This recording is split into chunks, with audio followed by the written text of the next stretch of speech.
Assalamualaikum warahmatullahi wabarakatuh. Loh,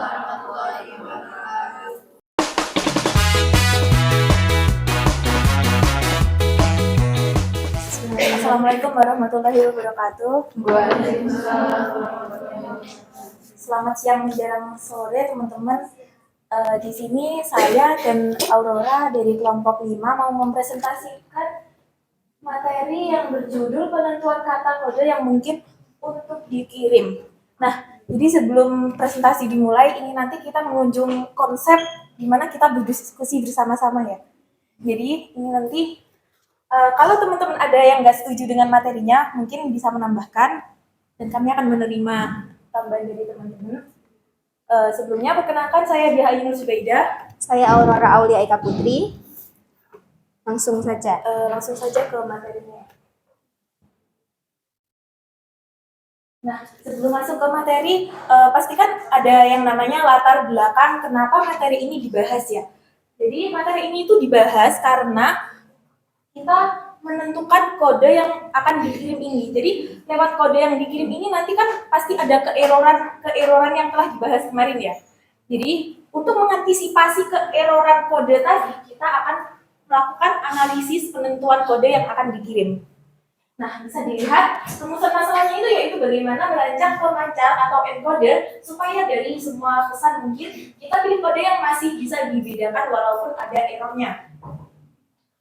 Untuk itu, kita akan menghitung probabilitas error pada saluran. Nah, salurannya itu kayak short message gitu loh, kayak sumber dari pesannya itu sendiri. Nah, nanti kita akan melihat jumlah pesan yang harus dikirim. Kode pesannya itu berapa bit gitu loh. Nah, next. Jadi kita kemarin kan untuk kelompok 1 dan kelompok 2 itu udah di tahap message shorts. Nah, sekarang kita masuk ke proses encoder ya. Pada proses encoder ini, message short atau sumber pesan itu menghasilkan pesan X itu sendiri.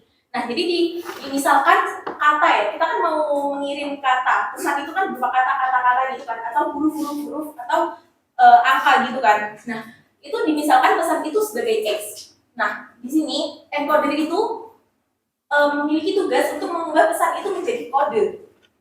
Jadi ini nanti huruf yang mau dikirimkan itu bisa dirubah dulu menjadi kode. Habis itu kodenya itu dirubah lagi menjadi huruf dan huruf itu akan terkirimkan gitu. Jadi kode yang dikirimnya melalui channel ya. Ya seperti biasanya kayak channel itu satelit gitu, lewatnya dari situ. Dalam channel ini bisa muncul error E sehingga pesan yang diterima itu yaitu Y sama dengan X plus E. Jadi pesan yang diterima itu dari pesan yang dikirim ditambahkan dengan pesan yang kemungkinan ada errornya tadi. Dengan demikian, decoder harus menebak kode asli dari Y. Decoder itu orang yang memproses sistemnya itu sebelum dikirimkan. Kita itu bertugas untuk menebak kode asli sebelum dikirim. Dari sini masih paham? Bisa diterima? Oke. Selanjutnya, hasil dari tebakan ini perkiraan dari kode yang benar tadi. Jadi kan sesuai yang saya katakan tadi bahwa kita itu memperkecil kemungkinan kode yang error untuk dikirim. Jadi kita nggak bisa memverifikasi bahwa kode itu valid. Cuman kita itu meminimalisir bahwa kode itu sangat kecil keerorannya. Nah, itu disebut dengan Y-bar. Y-bar. Kode asli itu tadi. Menebak kode asli. Nah, next. Sebelum masuk, kita mengunjung konsep sebenarnya nanti masuk ke Hamming kode, yaitu sebelum dari Hamming kode ini kita masuknya ke kode biner dulu. Kita perkenalan sama apa sih kode biner itu. Nah, kode biner yaitu sebuah cara untuk mengubah huruf atau simbol bit ke bentuk angka biner. Semua udah pada tahu kan bit itu apa? Jadi bit itu ini itu kan ini ada 1, 2, 3, 4, 5, 6, 7. Ini Ini kan kode. Nah, per satu ini tuh namanya bit. Terus kenapa harus diubah jadi biner? Dari ini, kode itu harus diubah jadi kode biner atau angka biner. Nah, di mana angka biner itu cuma ada 0 dan 1. Paham? Oke. Nah, selanjutnya banyak cara kode biner sebenarnya. Cuman dalam pengiriman kode ini kita mengusung konsep atau konsep yang kita pakai itu yaitu ASCII atau yang disingkat dari American Standard Code for Information Intercode. Nah, setiap huruf memiliki angka unik dari 0 hingga 127, kemudian ditulis dalam angka biner. Nah, mungkin teman-teman sudah pada tahu angka unik dari huruf-huruf itu sendiri. Kalau belum, mungkin bisa dibuka si kejar. Di situ ada Word di mana isinya itu daftar kode biner. Untuk mengingatkan bahwa itu kode yang unik dari huruf itu seperti yang telah kita pelajari di semester-semester sebelumnya, yaitu misal A kecil itu nilainya 65, terus itu kan ada perhitungannya ya, ada angka unik di balik huruf itu sendiri. Nah, dari situ itu nanti dari angka unik itu akan muncul kode binernya per huruf. Mungkin bisa dipahami atau ada yang ditanyakan dulu? Oke. Next. Nah, kan tadi saya sudah sedikit menyinggung tentang hemming code ya. Jadi prinsip dari hemming code ini yaitu pesan asli atau data bit ini ditambahkan dengan data dengan kode bit paritas atau parity. Ya, kita bisa menyebutnya dengan parity, lebih dikenal dengan parity bit pada posisi tertentu. Nah, posisi parity bit ini tidak bisa diposisikan ke sembarang kode, ke sembarang bit itu. Jadi parity bit ini juga ada rumusnya, yaitu rumusnya setiap kelipatan pangkat 2. Jadi mulainya dari 1, 2, 4, 8, 16, 32 dan seterusnya. Nah, jadi nanti akan dijelaskan oleh Aurora di mana penempatan parity bit ini pada bit-bit dalam kode itu. Nah, bisa dibaca bahwa parity bit yaitu bit tambahan yang akan disisipkan pada data kode biner. Fungsinya untuk mengecek kesalahan atau error pada kode. Nah, parity bit ini ditentukan dari jumlah bit satu posisi tertentu. Parity bit ini ada 2 jenis, yaitu even parity atau paritas genap, di mana parity bit ini diatur supaya total jumlah bit 1 menjadi genap. Dan yang kedua yaitu odd parity atau paritas ganjil. Nah, kalau paritas yang genap tadi kan dijadiin bit 1 itu dijadiin genap. Kalau yang parity ganjil itu dijadiin bit 0 biar ganjil. Tambahan parity-nya 0 itu. Nah, jumlah parity ini juga ada rumusnya tersendiri, yaitu 2M lebih dari sama dengan M ditambah R ditambah 1. Nah, mungkin teman-teman sudah tahu apa itu M atau apa itu R. Untuk itu mau dilanjutkan oleh teman saya, Laura. Oke, sambil alih ya teman-teman. Jadi di sini tadi setelah dijelaskan oleh rekan saya, jadi di sini R itu maksudnya adalah jumlah parity yang akan kita tambahkan dalam bit ini, dalam kode ini. Jadi kita akan ikut pengaturan ASCII, ya kan? Di mana semuanya itu punya bit 7 bit, punya 7 bit. Setiap, jadi S ini S kapital itu punya 7 bit dan seterusnya. Meskipun 0, S kecil itu juga punya 7 bit. Kemudian untuk menghitung berapa sih kira-kira parity yang bisa ditambahkan di bit ini tadi ya. Jadi misal ini 2R ya. Ini rumus paten. Terus M ini adalah jumlah bit yang ada di kode ini. Jadi 7 ya, teman-teman. Terus di sini R-nya enggak diketahui. 7 plus 1 8 plus R ini ya. 2R. Di sini nanti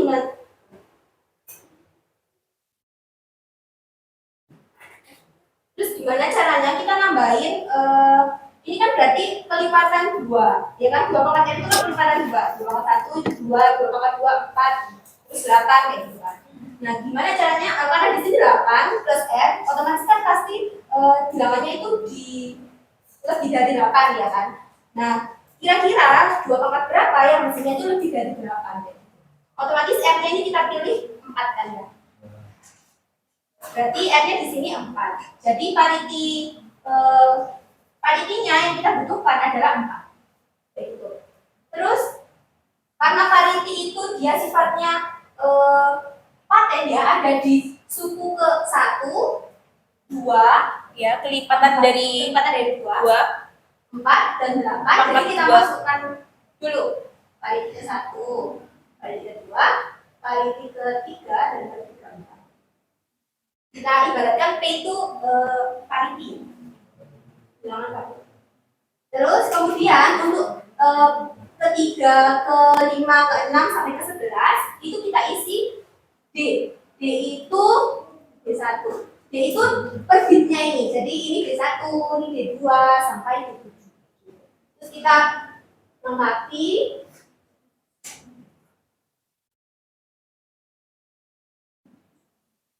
Nah, isinya kan pasti kode ini isinya 0 sama 1 aja ya, karena komputer cuma bisa baca 0 sama 1. Nah, gimana kita menentukan ini itu 1 atau 0 itu dengan cek posisi. Nah, jadi pertama yang kita lakukan adalah yang paling ujung ya, P1 ini kita cek P1 itu berarti dia bilangan ke 1, 2, 3, 5, 1, 3, 5, 7, 9, 11. Gimana menentukannya?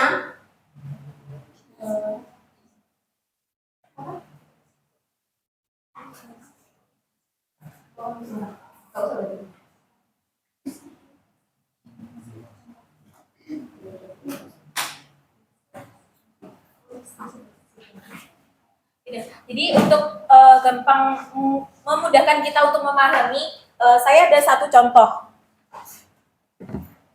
Nah, ini yaitu pengiriman kode untuk kata semangat. Misal kita mau mengirimkan kata semangat, jadi kita harus mencari kode-kode yang ada di dalam kata semangat itu sendiri. Dari ini tadi.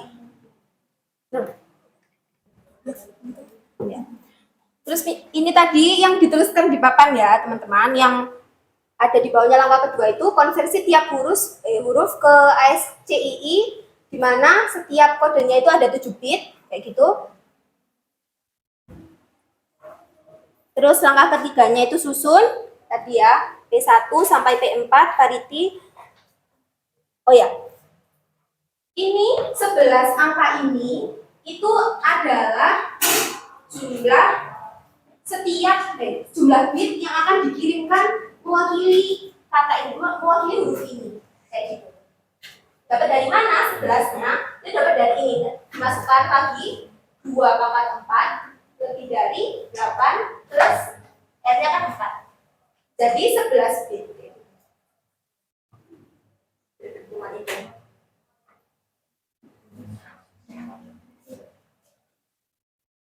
Nah, jadi hasil dari setelah memasukkan parity bit tadi, dari menganalisis kesalahan atau error dari kode, dihasilkan bahwa kode dari semangat, kata semangat itu ada 88 bit. Mungkin bisa dihitung bahwa itu benar 88 bit. Enggak usah, pokoknya 88. Iya. 8 kali 11. Iya, jadi satu huruf itu ada 11 bit. Iya. Bitnya ini juga per huruf itu beda-beda, sesuai perhitungan dari memasukkan parity bitnya.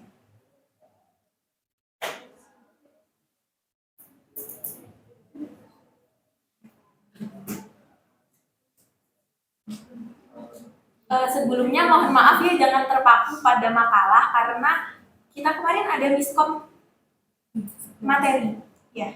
Jadi ini materi baru, mungkin makanya saya mengajak diskusi karena materi kita itu yang kita input di PDF-nya itu ada miskom. Jadi materi yang seharusnya untuk kelompok berikutnya kami ambil.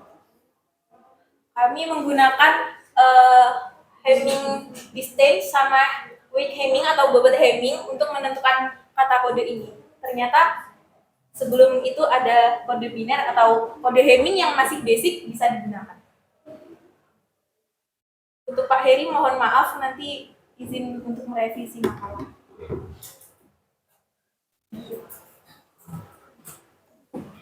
Udah, mungkin dari teman-teman sekalian ada yang mau ditanyakan atau ada yang belum paham?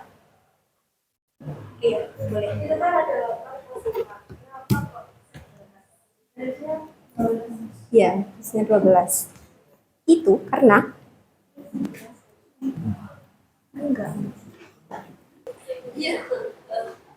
Ini maaf ya teman-teman, salah penjelasan. Jadi ini nggak boleh ditambah 8 kayak ini nggak boleh. Jadi satu itu untuk cross check error apa enggaknya kayak gitu. Iya, kayak kita memvalidasi bahwa kode ini tuh no error, tidak ada keerroran, makanya kita bersama. Tapi dari perhitungan itu sebenarnya Iya sampai kodenya 11 sebenarnya. kode itu 11, jadi ini tuh cuma penambahan kode error. Jadi tetap M-nya itu kita mengambil 7 karena jumlahnya bit ini tadi ada 7. Nah, sedangkan R-nya itu 4. Jadi 4 ditambah 7 sama dengan 11. Ini cuma untuk mendeteksi tanpa ada keerroran. Buat ini 1111. Tetap 111. Udah ada feedback. Mungkin dari teman-teman lainnya? Ya.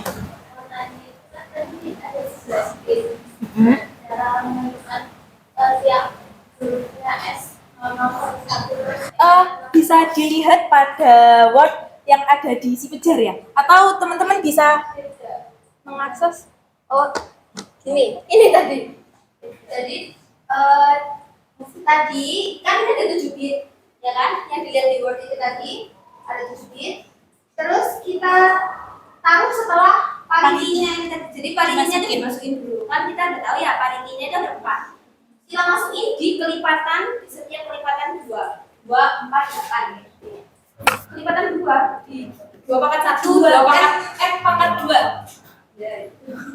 Terus jadinya 1 itu isinya pariti. Terus 2 itu pariti yang kedua. 2 pangkat N. 2 pangkat N. Terus yang ketiga ini karena paritinya ada di keempat, di bit keempat, itu ini diisi sama ini bit kesatunya dari yang 1 dari sini 1. Terus di sini pariti ketiganya dimasukkan. Terus di sini bit keduanya dimasukkan ke bit kelima dan seterusnya kayak gitu. Jadi posisinya itu juga berurutan sama 2 pangkat R itu tadi. Posisi dari pariti itu tidak bisa digantikan, sedangkan posisi dari itu bisa digantikan sama paritinya. Ya, jadi kan di sini harusnya yang 3 D1 itu kan harusnya ada di sini. Nah, ini kan harusnya di 1. Karena 0 pangkat 2 itu udah 1 kan, jadi kan pariti pertama itu harus ada pertama. Sedangkan 1 pangkat 2 itu 1. Jadi kan urutannya dari 0 terus ke 1. Nah, habis itu diisi sama bit ini. Oke, sebagai D1. Jadi D1-nya itu mundur ke nomor 3. Seperti yang di atas. Untuk PPT-nya nanti kita kirimkan setelah presentasi selesai.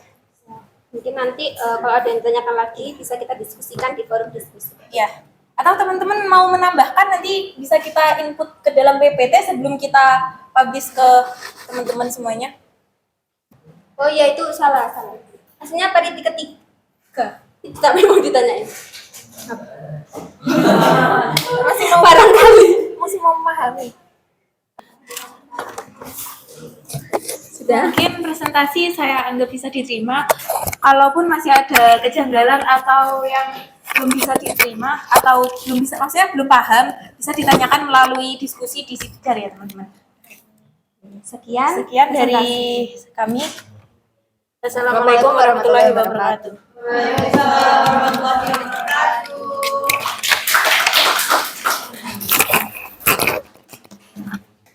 Tambahan sedikit ya. Kalau dia topiknya adalah kode yang mungkin dikirim ya. Nah ini adalah suatu tebakan. Kira-kira yang menebak siapa ini? Penerima, ya toh? Nah jadi dengan adanya asumsi kemarin itu bahwa ada kemungkinan kode yang dikirim itu terjadi error karena adanya noise masa transmisi. Jadi yang menerima itu curiga, ya kan? Bukan kayak tadi semangat, tapi diterimanya bukan semangat, tapi misalnya senamat. Nah, senangat ya, senangat gitu ya. Nah, dan dia curiga, jangan-jangan ini salah kirim, gitu ya. Nah, jadi di sini dia si penerima akan menebak kira-kira kode apa yang dikirim, gitu ya. Yang mungkin ya, yang mungkin. Yang mungkin itu berarti kan dia nggak 100%. Nah, ini sebenarnya kemarin ada hitung-hitungannya, yaitu ada kemungkinan benarnya itu ya. Nah, sebenarnya dia dari kode misalnya tadi sudah sepakati kode ASCII yang dipakai 7 bit itu ya. Nah, itu kita sepakat situ semua. Jadi nanti kalau ada yang dicurigai salah, nah kira-kira pertanyaan yang mungkinnya apa yang menggantikan ini gitu ya. Sebenarnya itu tadi mungkin belum terjawab di sini ya. Ya, itu nanti mungkin bisa ditambahkan ya. Nah, apa yang dipakai sebelum berkembang ke teori banyak, itu nanti kita biasanya kriterianya menggunakan kemungkinan kemarin, probability ya. Nah, tapi nanti ada dikembangkan probability, terus akhirnya nanti ada distance dan sebagainya, itu kan masuk pembahasan selanjutnya. Tapi paling tidak di sini nanti menjawab itu. Jadi menebak itu bagaimana caranya. Kalau menggunakan probability kan dicari kemungkinan besar benarnya, dan nanti bisa juga ternyata itu ekivalen dengan apa gitu ya, nanti ada teori mainnya gitu ya. Nah, kalau dengan probability kan mungkin menulis menghitungnya agak ribet gitu ya, kan banyak misalnya jejer-jejer gitu ya. Misalnya kita ingin menebak bit keberapa yang salah dan seterusnya kan itu ya. Nah, itu kan banyak yang harus dihitung. Nah, nanti mungkin cukup menghitung apanya. Nah, ya. Nah, mungkin menghitung distannya atau apa gitu ya, paling nggak ada pengantar itu ya di sini. Terus nanti pembahasannya akan dilanjutkan kelompok-kelompok berikutnya, nanti akan dikembangkan teori-teori yang lebih jauh ya, mungkin akan dikembangkan yang lain. Nah, ini nanti yang belum terjawab di situ. Jadi sebenarnya filosofis dari topik yang ini adalah yang menerima itu curiga ada kode yang salah. Nah, kan nggak efisien kalau dia tanya balik ke sana ya, sama aja ya. Nah, apalagi kalau kode rahasia gitu ya, bola balik nanya ketahuan ya. Nah, dia harus menebak ini yang mana. Tadi dia harus menginventaris bagaimana memilih kira-kira yang mungkin itu apa gitu ya dari sekian banyak itu. Nah, biasanya kan ada nanti ada dikembangkan cara dan sebagainya. Nah, itu nanti berikutnya. Tapi paling nggak di sini ada ide itu ya nanti ya. Nah, itu mungkin ya ini karena membuatnya mungkin agak belakangan terlalu mepet ya. Jadi tahunya kalau overlap itu bisa akhir-akhir gitu ya. Iya, sebenarnya ini di BPT sampai ada itu ada Pak, kalau analisis buat kira-kira kode apa yang sebenarnya dikirim. Iya, ya itu paling, tapi awalnya nggak usah sampai terlalu jauh kan, ya minimal ada alat. Tapi alat yang sudah tersedia itu kan ada kemarin tuh probabilities itu ya. Jadi P dikalikan 1 min P itu ya. Nah, itu dan seterusnya itu ya. Itu kan ada, terus nanti mungkin dimasukkan satu aja, ternyata itu ekivalen dengan apa gitu ya. Kalau salah ekivalen dengan D-nya paling kecil gitu ya. Nah, mungkin masukkan itu aja cukup satu ya. Nah, itu jadi ada tools gitu ya, daripada ngitung probabilities yang cukup panjang, ternyata cukup dari kode-kode itu kita hitung D-nya yang paling dekat misalnya, yang paling kecil. Nah, itu sampai di situ sudah cukup ya. Nanti teori selanjutnya nanti biar dilanjutkan oleh kelompok lain, itu kan pengembangan berikutnya selain D nanti ada apa lagi, ada weight atau apa gitu ya. Nanti kodenya bisa diperkembang macam-macam, itu perkembangan. Dan memang pada dasarnya teori di sini itu permasalahan dasarnya ya. Permasalahan dasarnya adalah menebak kesalahan itu ya. Nah, error itu. Ya itu memang dasar dari teori coding kode ini ya. Pengkodean itu adalah itu. Jadi kalau ada kode-kode yang dicurigai salah, bagaimana kita mencari koreksinya itu ya tanpa harus bertanya kepada yang pengirim, ya itu ya, itu menebaknya. Nanti akan diperoleh tebakan yang paling bagus gitu, yang paling dekat gitu ya. Itu kan main probabilitas gitu ya. Nah, paling awal konsepnya probabilitas memang ya. Cuma kalau probabilitas itu ngitungnya agak ribet, nanti ada teorema-teorema yang bisa menggantikan menghitung probabilitas sama aja dengan yang paling tidak nanti Anda masukkan satu aja teorema yang ekivalen dengan probabilitas D itu ya. Jadi nanti dari kode yang mungkin itu dicari yang kirim kabar ini, tapi yang diterima ya lain, terus nanti nebakannya apa gitu ya, yang paling dekat dari sekian banyak kemungkinan, nanti mana yang paling mungkin itu ya. Itu yang pertanyaan itu kan, mana yang paling mungkin dikirim kan ya. Nah itu. Jadi sampai mungkin tambahkan sampai di situ ya saran baik nanti tulisannya sampai situ. Ya cukup satu aja lah ya sebagai pengantar itu ya, nanti lain-lainnya bisa dilanjutkan untuk kelompok-kelompok berikutnya. Gitu ya. Jadi biar terjawab, judulnya itu terjawab, kalau ini belum terjawab kan ya. Ini tadi kan baru memberikan cara mengkode dan seterusnya, tapi belum menjawab judulnya, karena judulnya adalah kode yang mungkin dikirim. Nah, yang mungkin dikirim itu kan menebak ya. Nah, harusnya ini terus mungkinnya ini ya, dia diterima masalahnya terus akhirnya menebak. Ya bisa persis dengan yang aslinya atau kadang-kadang bergeser sedikit gitu ya. Tapi kalau dalam bentuk kata biasanya kita itu dengan melihat yang paling dekat akhirnya biasanya terus guessing ketemu ya. Kita kata dibolak-balik aja bisa kok ya. Itu karena kecerdasan manusia itu ya. Itu akhirnya orang bisa menebak kemungkinan itu kan dari situ sebenarnya. Tapi ini kan masalah sains ya. Masalah sains itu bukan feeling gitu ya. Jadi harus ada ukuran-ukuran tertentunya ya. Nah, mungkin sampai di situlah ya yang bisa dibahas untuk kelompok ketiga ini ya, ditambahkan sampai di situ. Oke, ada tambahan lagi dari yang lain, pertanyaan untuk kelompok 3? Ya, nanti seperti sampaikan tadi, kalau masih ada saran atau pertanyaan bisa ditulis di si Pejar ya. Anda punya banyak waktu di luar kuliah, masih banyak. Ada 6 jam kan di luar, di luar kuliah ada 6 jam. Oke, kalau tidak ada bisa dilanjutkan kelompok 4 ya. Ya, nanti jangan lupa ngisi review untuk kelompok 3 ya. Tadi sudah saya share GF-nya. Ya. Oke, silakan kelompok 4.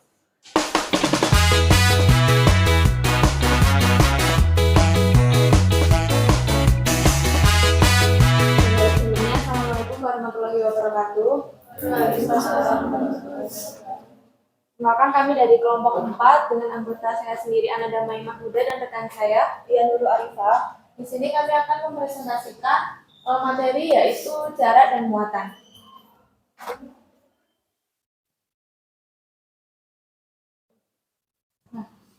Mulai dari latar belakang, teori pengkodean itu merupakan cabang ilmu yang mempelajari metode pengkodean data agar dapat mendeteksi dan mengoreksi kesalahan pada saat transmisi atau penyimpanan data. Nah, salah satu konsep penting yang ada di dalam teori pengkodean ini yaitu Hamming distance atau jarak Hamming dan weight. Nah, Hamming distance atau jarak Hamming itu sendiri didefinisikan sebagai jumlah posisi berbeda antara dua string biner yang memiliki panjang sama. Hamming distance itu mengukur sejauh mana dua kode berbeda satu sama lain, sehingga sangat berguna dalam mendeteksi dan memperbaiki kesalahan dalam komunikasi data. Kemudian untuk Hamming weight sendiri itu merupakan jumlah bit bernilai 1 dalam sebuah kode biner. Berarti hal ini itu mengindikasikan muatan dari sebuah kode yang juga menjadi dasar dalam menghitung jarak Hamming antara dua kode biner tersebut. Nah, keduanya ini memiliki hubungan yang erat dalam analisis dan perancangan kode pada teori pengkodean.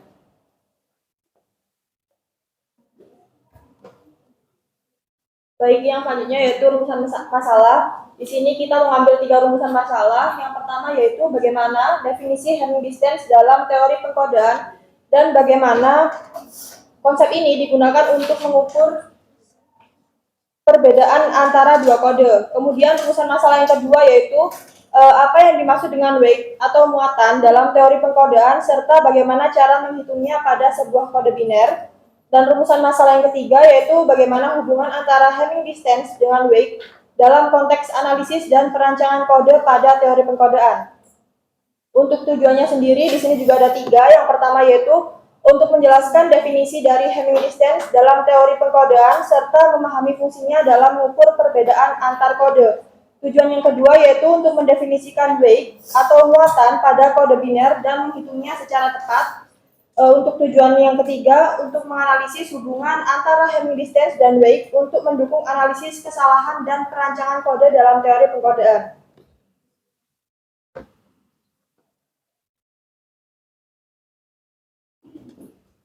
Baik, selanjutnya kita masuk ke pembahasan. Untuk pembahasan yang pertama yaitu ada Hamming distance.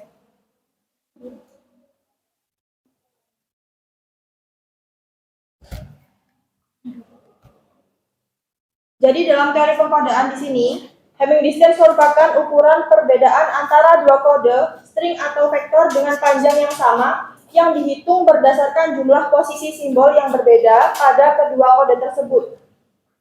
Misalkan kita punya string X, bit string X dengan X1, X2 sampai Xn, kemudian Y sama dengan Y1, Y2 sampai Yn, maka Hamming distance atau DXY-nya di sini adalah jumlah koordinat I, di mana XI tidak sama dengan YI. Agar bisa lebih memahami maksud dari Hamming distance ini, akan kita beri contoh.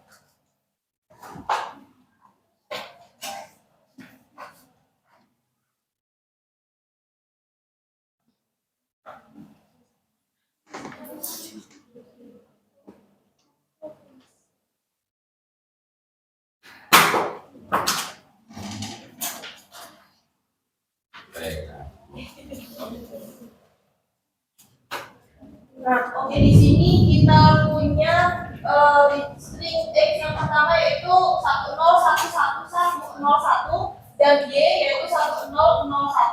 Nah, kemudian di sini kan tujuan kita untuk mencari Hamming distance, yaitu ada berapa posisi yang bitnya ini berbeda antara X dan Y-nya itu.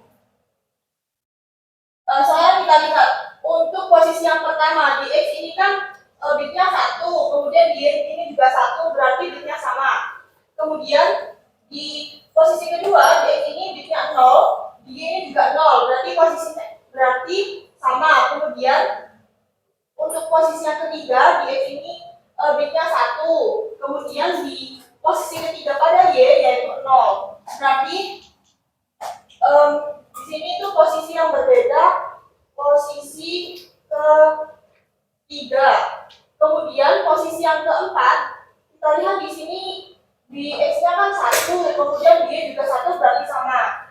Kemudian kita lihat posisi kelima, di X ini 0, di Y juga 0, berarti sama.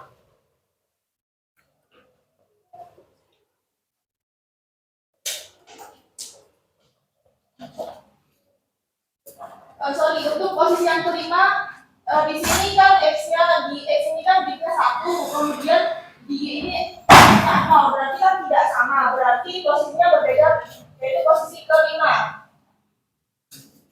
Untuk posisi yang ke-6, di sini X-nya bitnya itu 0, kemudian bit dari si Y ini juga 0, berarti sama. Kemudian untuk posisi yang terakhir di sini bit dari X-nya 1, kemudian bit dari Y-nya juga 1, berarti sama. Nah, setelah kita lihat di sini kan posisi yang berbeda itu ada di posisi ketiga dan kelima. Berarti kan ada dua posisi yang berbeda. Sehingga Hamming distance-nya atau dx, y-nya itu sama dengan 2.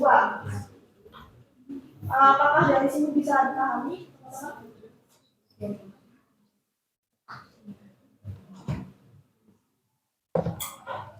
Oke, selanjutnya yaitu ada weight atau muatan. Nah, bobot atau weight dari suatu string X elemen F2M itu didefinisikan sebagai jumlah koordinat yang memiliki nilai 1 dalam bit string tersebut. Atau bisa dinotasikan WT dalam kurung X sama dengan jumlah posisi di mana X itu sama dengan 1. Nah, kalau Hamming distance tadi itu kan mencari perbedaan antara dua bit string. Kalau weight itu mencari nilai angka 1 dalam satu bit string. Misalnya di bit string yang X ini. Nah, ini 10111101. Berarti untuk mencari weightnya itu kita tinggal melihat ada berapa angka 1 di dalam bit string tersebut. Nah, di sini kan angka 1-nya ada 1, 2, 3, 4, 5. Berarti ini nilai weightnya itu ada 5. Di sini juga sama, di 100101 itu angka satunya ada 1, 2, 3, berarti itu nilainya 3. Nah, konsep Hamming distance ini bisa dipahami dalam kerangka metrik di matematika. Syarat sebuah fungsi jarak dx, y pada himpunan x disebut metrik itu jika memenuhi 4 syarat tersebut. Oke, untuk syarat yang pertama yaitu non negatif. Non negatif di sini berarti kan lebih atau sama dengan 0 gitu kan. Nah, berarti Hamming distance di sini yaitu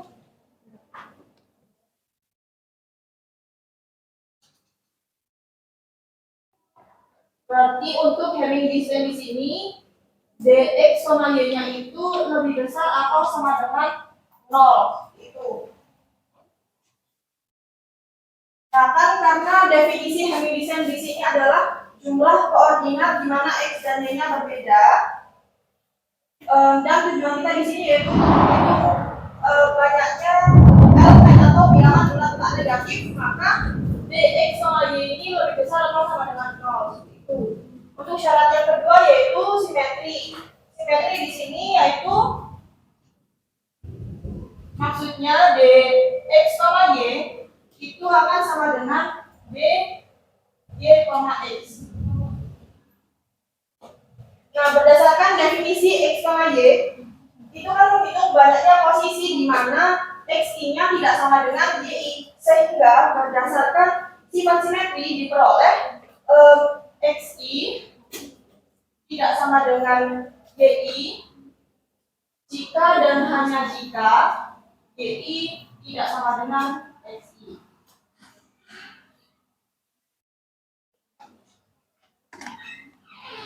Nah, kemudian yang ketiga itu ada identitas. Nah, untuk identitas itu sendiri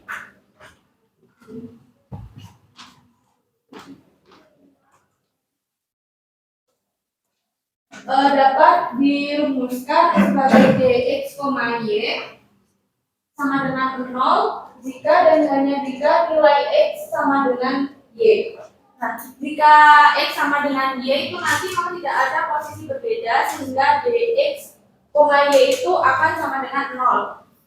Begitupun sebaliknya jika dx, y sama dengan 0 itu artinya tidak ada perbedaan x sama sekali yang berarti x sama dengan y. Nah, di konsep identitas ini tadi bisa kita implementasikan ke cara menghitung Hamming distance yang tadi. Kemudian yang keempat itu ada ketaksamaan segitiga.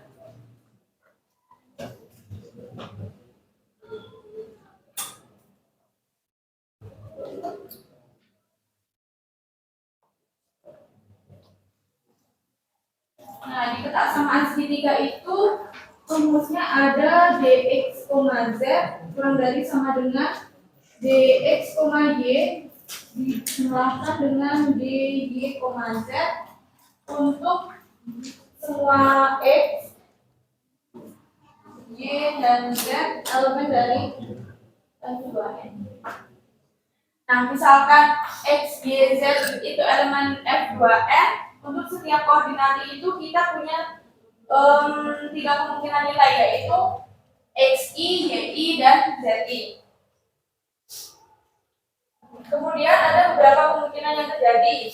Nah, jika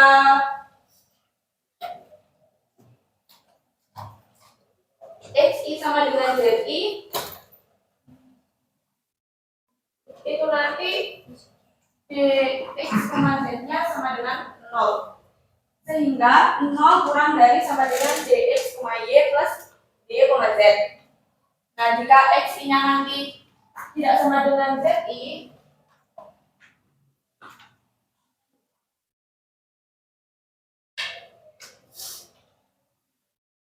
maka itu akan terjadi beberapa kemungkinan. Misalkan yang pertama itu jika xi-nya itu sama dengan yi, maka nanti otomatis zi-nya itu tidak sama dengan yi. Jadi nilai dx, z itu akan sama dengan 1 dan dx, y plus dy, z itu nanti nilainya 0 ditambah dengan 1. Hasilnya nanti 1. Kemudian jika xi-nya tidak sama dengan yi, nanti yi-nya akan sama dengan zi. Jadi dx, z-nya itu akan sama dengan 1 dan dx, y plus dy, z itu akan 1 ditambah dengan 0. Nah, jika y berbeda dari keduanya, maka dx, z sama dengan 1, tetapi dx, y plus dy, z itu akan sama dengan 1 ditambah 1 akan menghasilkan 2 lebih dari sama dengan 1.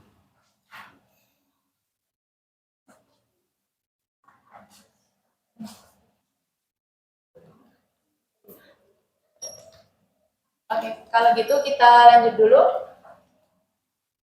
Baik, pembahasan yang selanjutnya yaitu hubungan Hamming distance dan weight. Berdasarkan definisi, weight merupakan banyaknya bit 1 di dalam bit string, dan Hamming distance merupakan banyaknya posisi di mana x dan y berbeda antara dua bit string. Keduanya memiliki hubungan yang cukup signifikan, yaitu dx, y sama dengan weight x plus y. Nah, operasi x plus y di sini merupakan penjumlahan modulo 2 atau XOR. Artinya, untuk menghitung Hamming distance antara dua bit string, cukup hitung bobot dari hasil XOR kedua bit string tersebut.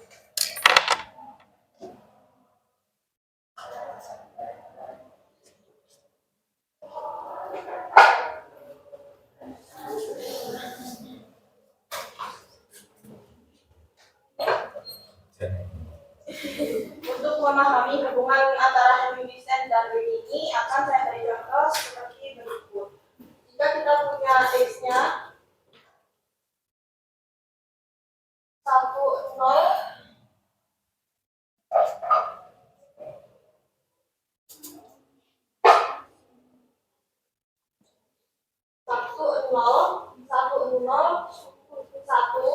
dan y-nya 1, 1, 1, 0, 0. Nah, di sini cara kita untuk mencari weight-nya tadi itu kan weight x plus y. Nah, di sini kan masih x dan y. Kita harus hitung dulu pakai XOR tadi. Jadinya itu 1 tambah 1 nilainya itu 0.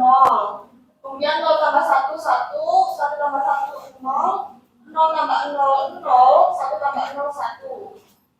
Nah, weight itu tadi kan kita menghitung banyaknya angka 1 pada bit string. Nah, sekarang kita punya bit string dengan elemennya yaitu 01, 001. Maka di sini kan ada 2 kali angka 1, sehingga weight-nya yaitu ada 2. Kemudian, jika kita ingin mencari Hamming distance-nya dari x dan y ini, dx, y sama dengan d, ini kita masukkan 10, 101, y-nya 1110. Nah, di sini kita lihat posisi yang beda itu ada di posisi keberapa aja. Untuk posisi pertama kan sama elemennya, berarti sama. Untuk posisi yang kedua ini tidak sama. Nah, di sini posisi kedua berbeda, kemudian posisi ketiganya sama, posisi keempatnya sama, dan posisi kelimanya ini juga berbeda. Karena ada 2 posisi yang berbeda, maka Hamming distance atau jaraknya ini ada sebanyak 2. Sehingga hubungannya yaitu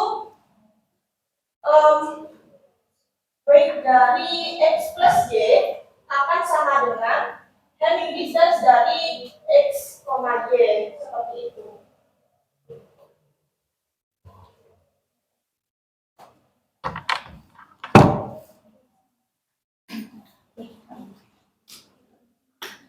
Nah, jadi kesimpulannya, Hamming distance itu adalah ukuran perbedaan dua string biner dengan panjang yang sama ditentukan oleh jumlah posisi yang berbeda. Nah, Hamming distance itu mengukur kesalahan bit dalam transmisi. Jarak ini memenuhi sifat metrik dan valid sebagai ukuran jarak dalam ruang biner.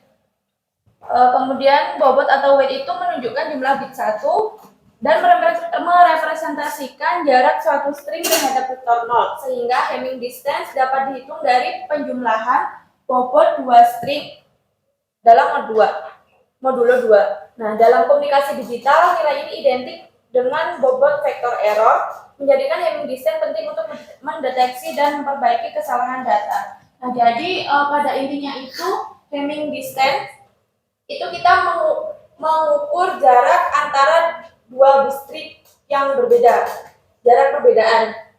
Nah, kalau weight itu kita menghitung jarak seberapa jauh antara 0 dan 1. Mungkin dari sini ada yang perlu ditanyakan atau mau memberikan saran? Silakan.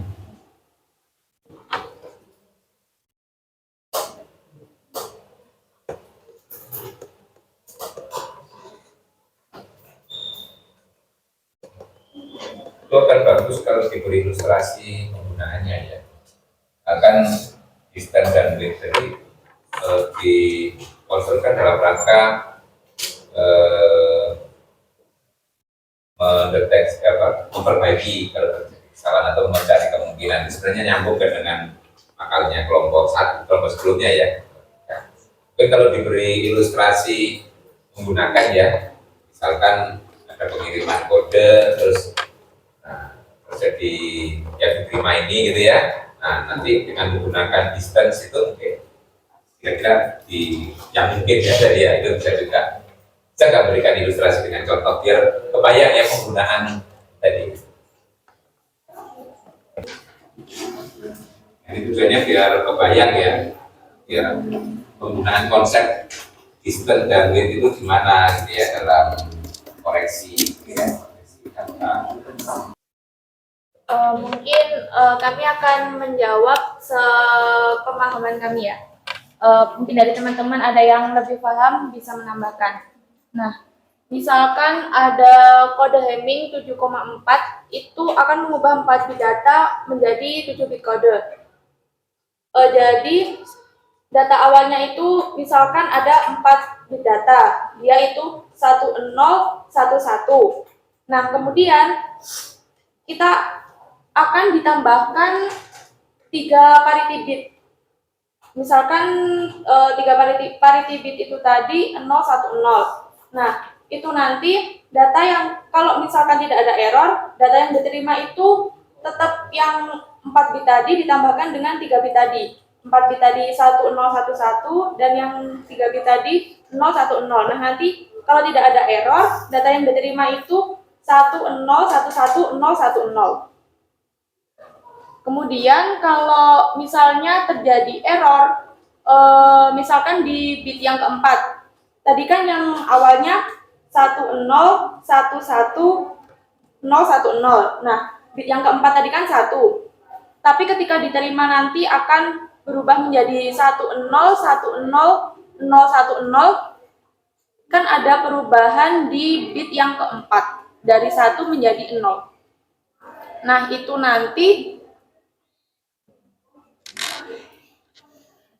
bisa nggak ditulis ya biar ini semuanya membayangkannya.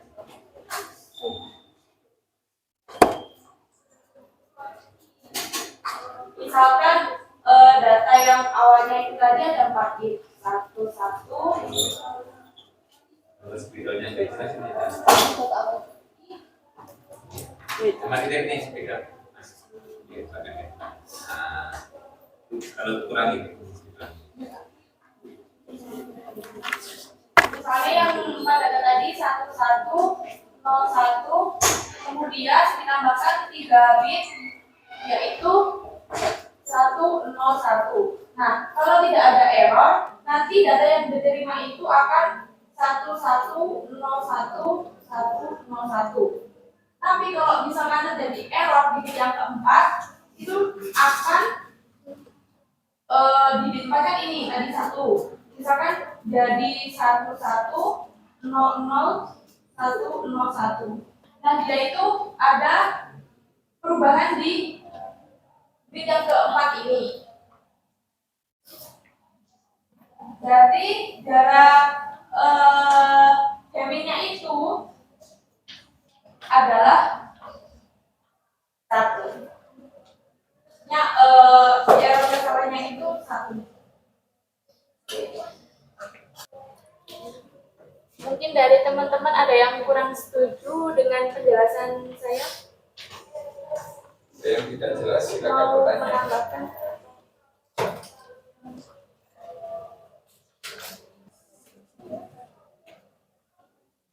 Mungkin karena dirasa dari teman-teman sudah tidak ada pertanyaan atau saran, mungkin dari kami cukup, akan kami tutup dulu. Mungkin dari Pak Heri akan diberi penjelasan tambahan agar teman-teman lebih memahami. Cukup sekian presentasi dari kami, kurang lebihnya mohon maaf. Wassalamualaikum warahmatullahi wabarakatuh. Waalaikumsalam warahmatullahi wabarakatuh.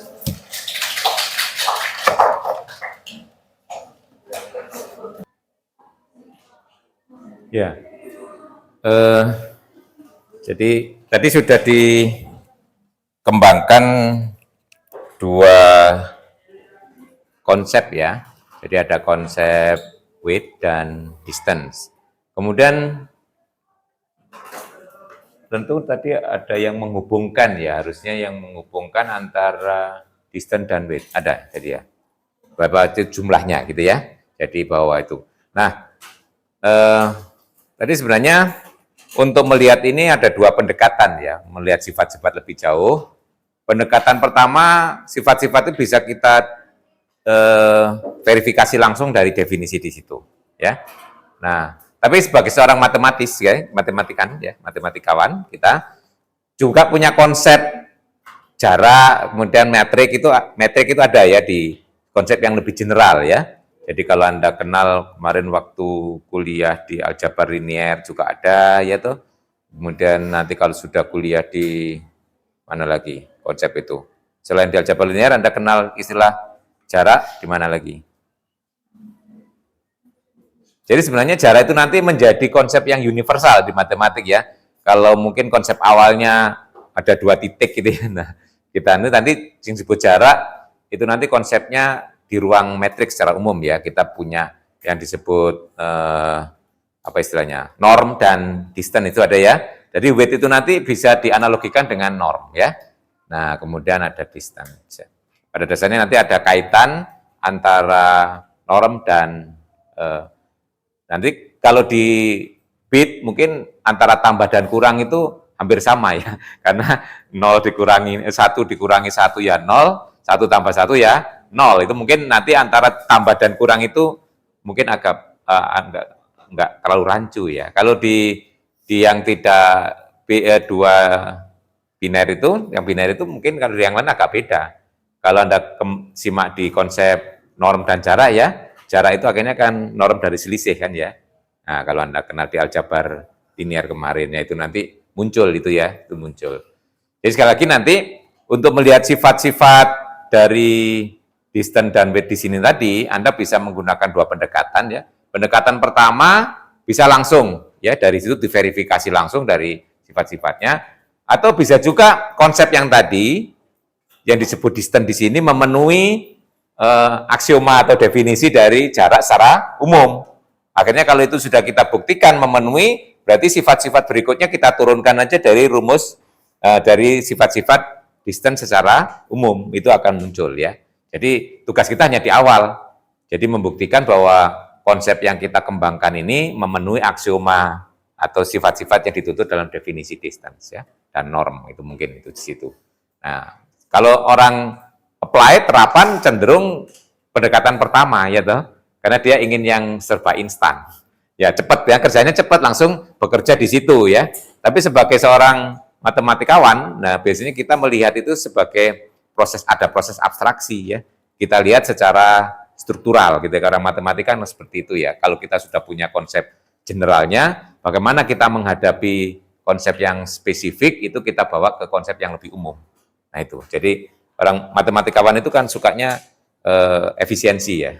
Jadi kalau dia sudah punya konsep general, menghadapi kasus-kasus khusus itu dipandang dengan menggunakan konsep yang general. Yaitu, di situ perbedaan pokok biasanya orang pada dunia engineering terapan dengan orang di matematikawan. Makanya orang sebagai matematikawan itu cenderung bekerjanya lambat ya. Nah, karena selalu mengkait-kaitkan gitu ya. Nah, tapi kalau orang di lapangan terapan itu praktis, yang penting segera selesai gitu ya. Ini segera selesai. Tapi orang matematika ingin melihat, oh ini polanya begini, strukturnya begini, ya punya sifat-sifat begini. Akhirnya kadang yang diteliti itu sifat-sifat macam-macam, kadang-kadang itu nggak berguna gitu ya. Tapi kan itu didasari karena tertarik saja ya, lebih menarik. Jadi makanya biasanya lebih lambat cara kerja. Tapi yang didapat banyak ya, nggak peduli apakah yang didapatkan itu berguna atau tidak gitu ya. Beda dengan orang bekerja di pemodelan yang terapan, itu ya yang penting kita cari yang sesuai dengan tuntutan aja. Kita kontraknya ini, ya ini aja yang kita kerjakan gitu ya. Nggak mau ngerjakan yang lain-lain ya. Tapi dari sudut wawasan memang kurang. Memang beda orientasinya, kalau matematika kan pengembangan ilmunya ya. Kalau orang terapan yang penting masalahnya selesai ya. Tapi ada di sini, walaupun buku ini cenderung buku yang dipakai rujukan banyak dikarang oleh orang-orang applied gitu ya. Ya jadi makanya pendekatan matematikanya kurang terasa. Tapi Anda kebetulan belajar di prodi matematika itu nanti bisa melihat dari sisi lain ya. Seperti tadi, dari sisi matematikanya bagaimana. Kadang-kadang buktinya juga di sana nggak terlalu regres gitu ya, nggak terlalu runtut gitu ya. Nah, Anda memperbaiki coba secara matematik runtutnya gimana buktinya gitu ya, mengikuti kaidah. Kan bedanya di situ. Oke, itu yang berkaitan ini dengan makalah untuk kelompok 3 dan 4. Berarti nanti setelah ini Anda punya kewajiban untuk revisi ya, memperbaiki. Ya, yang kelompok 4 tadi mungkin ilustrasinya tadi yang diberikan kurang pas juga Mas Yan ya. Yang saya harapkan ini, kalau Anda punya satu misalnya sudah disepakati semesta kodenya itu sudah ada, kemudian ini sebenarnya melanjutkan dari pembahasan sebelumnya itu ya. Nah, lebih jauh penggunaan konsep weight dan distance tadi. Kalau ada terjadi error gimana menggunakannya gitu ya.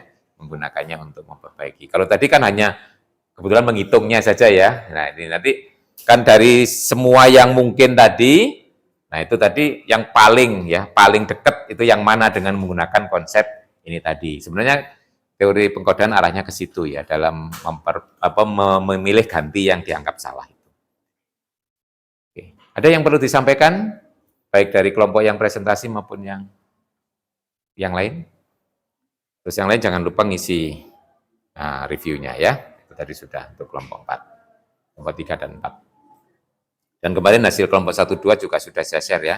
Nah, itulah hasil penampilan dari kelompok 1 dan 2. Itu semata-mata untuk belajar ya, jadi memperbaiki. Nah, itulah hasil penilaian temanmu gitu ya. Itu bukan Pak Edi loh yang nilai ya. Itu dari responden asli, tinggal saya copy, saya ambil per bagian masuk di situ. Anda bisa melihat, nah penampilan saya kira-kira seperti itu. Nanti berguna banyak. Ada umpan balik ya. Nah, kemudian nanti berikutnya kelompok 5 dan 6 mempersiapkan diri untuk Nah, jadi di sini kalau tiap kali pertemuan ada dua kelompok yang bisa selesai, kita nanti punya cukup banyak waktu untuk presentasi di draft ya laporan akhir di project. Kalau Anda saya tawari untuk project kelompok atau individu? Kelompok, semangatnya kelompok. Ini pesertanya berapa ini? Ya, biasanya kalau untuk project semacam itu Pak Eri biasanya sekitar 3 ya, 3-an itu cocok ya. Kalau lebih dari 3 nggak efektif ya. Nanti ada yang titip nama aja kalau lebih dari 3. Berapa orang sih kemarin saya lupa. Pesertanya berapa ini? Kelas ini? 30. Ya. Waktu bagi kelompok kemarin, saya lupa itu kemarin ada berapa orang? 31. Oh, nambah. Oh iya ada nambah 1 ya.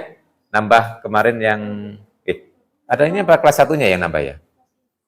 Ini ya nambah ya. Oh ya. Yang Anda sudah masuk kelompok tapi ya? Nyusul ya. Ya jadi 31. Nah. Oh. Berarti nanti ada 2 kelompok yang 2 orang ya. Nah, saya nggak ingin lebih dari 3 gitu ya. Jadi kalau 31 berarti ada 11 kelompok ya. Betul ya? Ya. yang 9 kelompok 3 orang, yang 2 kelompok 2 orang ya. Kan kalau ada yang perlu ditanyakan, kalau tidak bisa dicukupi aja ya. Nah, ada diskon hari ini. Ya tergantung Anda kalau Kenapa? Kelompok? Oh, terserah. Pembagian kelompoknya terserah Anda ya. Jadi biar nanti Anda kompak gitu ya. Pilih sendiri anggota kelompoknya ya. Jadi tadi ada 9 kelompok yang 3 orang dan ada 2 kelompok yang 2-2 ya. Nah, kalau menentukan siapa yang 2, siapa 3 Anda spin boleh gitu ya. Ya, terutama menentukan yang 2 itu karena cuma ada 2 kelompok ya. Itu silakan. Siapa? Tergantung Anda ya. Atau ada yang suka rela saya 2 orang saja itu nggak apa-apa ya. Biasanya yang pencilan data itu biasanya banyak yang nggak suka itu ya. Karena ini umumnya kan 3. Nah, ini yang nggak umum 2. Nah, ini yang kalau yang ada 2 ini sudah suka rela lebih bagus kan ya. Ada 4 orang yang suka rela membentuk kelompok 2-2, yang lainnya 3 silakan. Yaitu silakan musyawarah mufakat kalau nggak di voting ya. Kan demokrasi Pancasila itu sebenarnya asasnya musyawarah mufakat. Voting itu baru berikutnya ya. Kalau tidak bisa mufakat, baru di voting, suara terbanyak. Kita kan sering langsung voting gitu ya, nggak harusnya mufakat dulu ya. Kalau nggak bisa mufakat, baru voting. Terserah dirundingkan. Ya setelah ini boleh kalau ingin segera ya, kan ada waktu. Nanti setelah ini saya beri waktu, silakan. Menentukan biar nanti segera bisa bekerja untuk menentukan proyeknya ya. Ini kan sudah pekan ke-3. Nah, masih ada 5 pekan lagi untuk Anda bekerja. Oke, kalau dikira cukup, mungkin kuliah hari ini bisa diakhiri ya. Untuk kelompok 5 dan 6 persiapan pekan depan. Kalau Anda setelah ini mau berdiskusi untuk membagi kelompok, silakan ya. Oke. Assalamualaikum warahmatullahi wabarakatuh.